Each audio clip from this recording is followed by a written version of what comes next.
Hey everybody, Jeff Mason with SimpleBiz360 podcast coming to you from the Vi Media headquarters in Chesterfield, Missouri. stlewispodcast.com are making all the arrangements, doing the technicality stuff, and we got Alex Dietrich on the boards over here. So we welcome you. It's hot, steamy. We're continuing our kind of beachy theme, a little bit camp shirty, a little bit, Cuba Vera, and we're just having some fun. Right? So we're going to do today is August 6th, 2020, my 37th, I should say, our 37th anniversary. Happy anniversary to my lovely wife, Monica, who, if you don't know my story, I had that little guy out about 39 years ago hitchhiking, and I met my wife hitchhiking. Her boyfriend picked me up. They were on the fritz. Long story short, I met her. Boom. 39 years later, here we are, right? So August 6th. So today's about questions. And I'm going to end this segment with the biggest question I forgot to ask. And you're going to like it. You're going to get a kick out of this one. But stick with it. So it's going to be nice and easy. But questions, what are they? Why do we need to ask questions? Why do we need to understand the importance of questions? Well, consider whatever you do. Consider that you're kind of like a baker. All right. And you've got all these different ingredients that you can tap into. Let's just say you are a deck builder. You've got a lot of different options. You're a bathroom remodeler. You're a painter. You have a gallery. You've got all kinds of different paintings. There's a smorgasbord of things that you could offer people, and you never know what's going to suit them right unless you ask them proper questions. We mentioned last episode that radio station, WIIFM, what's in it for me? So these questions allow you to find out what is in it for that person. What do they want? How do they want it? What are the particulars? It shows them you respect their time and money and effort because you're asking them questions. You're a baker and you've got cupboards worth of ingredients and you're trying to put these ingredients together for people. And that's really what it's all about. So there's a lot of different things that you should probably try to harness with your businesses on what are the questions I should be asking. Now, I'm going to give you a great suggestion here that it isn't mine. It's something that was taught to me, and I've used it, and it's wonderful. And I'm going to share it with you. But so as you go down this path, my suggestion is you find a place where you can reflect and do some good thinking. I love to get away. I go to a cabin when I do that. And I've told you before, I use Windridge Solitude here in the Ozarks. And it's a wonderful place to just turn off everything. And you really get to, immerse yourself in thinking about, what are the questions that my customers most commonly ask me? And it's a great way to just, let them bubble up to your mind, write them down on paper, and then you've got this cache, a cache of questions, if you will.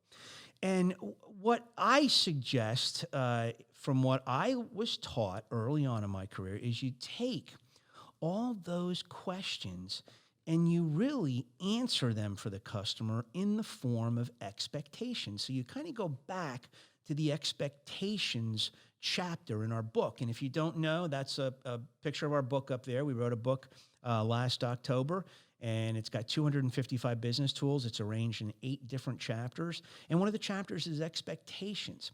So what you do is you take questions that your customers most commonly ask, and you put them in the form of, in this case, I put this in my book. It's on page 36 and 37.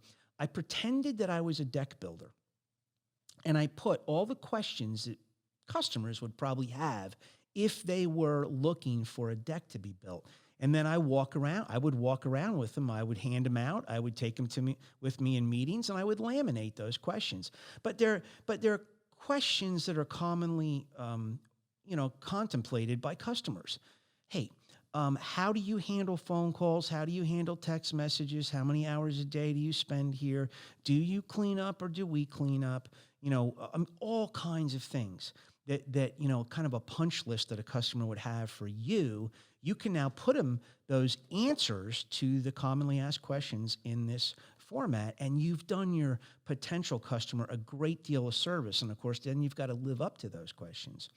And it's really just a really cool way of going someplace quiet, reflecting, figuring out what all those questions are that your customers have, putting them down, and creating a document that you can pass out and you can laminate and use in presentations. Now, the three most important questions I like to ask, and it doesn't fit every business model, but is, what do you currently like about the service you're getting? What don't you like? And if you could change your service, what would you change? And of course, that's if you are doing some type of repeat business or service, building a deck or remodeling a bathroom. It's hard to ask those questions, but you definitely want to ask people what they want out of that bathroom remodeling, or out of that deck building experience, or out of that home repair experience or home remodeling experience, because they'll tell you what they want. But if you, again, going back to last podcast, if you really listen to what they're saying, they're telling you why they want it. And if they're not telling you why they want it, try to find out, because that's really the essence. It's the dominant buying motive, we used to call it, to find out that question of why do you want all that, and let the people tell you. And it's magical when you get it. Now, if you're with talkers, we used to have to go into an office in New York City when I first started in sales, and we had to grid a person. Had about 8-10 seconds to do it. You had to figure out if it was a feeler or talker, a doer or thinker, and then you had to adjust your presentation based on that type of person. It's a little bit difficult to do. It's quick, you just have to be trained on it. And if you're not trained on it, it can be tough.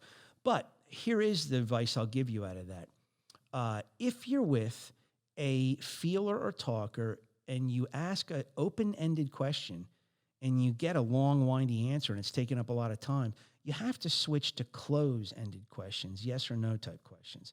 If you're with a doer or thinker and they kind of, don't offer you much, they don't, share, and they don't really engage that well, then you've got to try to pry answers out of them and get them to develop their answers a little more. And that's where you ask them an open-ended question to discover more about what they're looking to do. But they're really, they're really excellent tools, open-ended, closed-ended questions. Look them up, learn a little bit about them, maybe even do some role-playing with some loved ones to kind of get comfortable with some of this. But the bottom line is, your customers have tons of questions. So many of your customers have tons of repeated questions, customer to customer. So every situation you encounter, you're kind of getting the same questions. You're giving the same answers.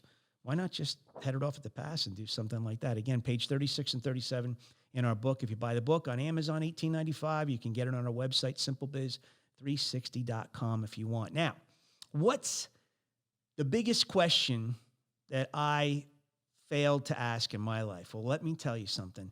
It's traveled with me all this time.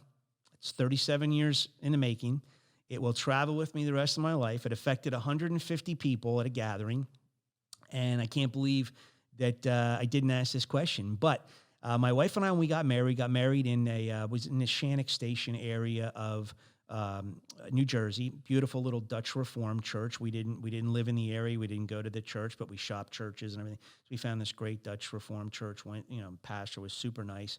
And, we invite 150 people to the wedding, right? And it's August 6th, so it's pretty hot, right? And sure enough, it's hot. And we go to the rehearsal and get into the church and say, "Hey, pastor, man, this place is cooking, baby. Can you crank up the air?" And the pastor says, "I'm sorry, we don't have air conditioning here." We're like, "Are you kidding?"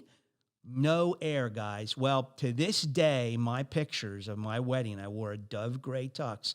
I have like a huge wet spot. My best man, huge wet spot. Guys in my wedding, huge wet spots. I mean, it was like 98 degrees out, 96% humidity. We melted. The poor people in that church melted.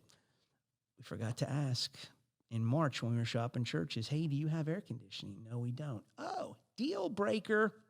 So, any rate, just remember the importance of asking questions.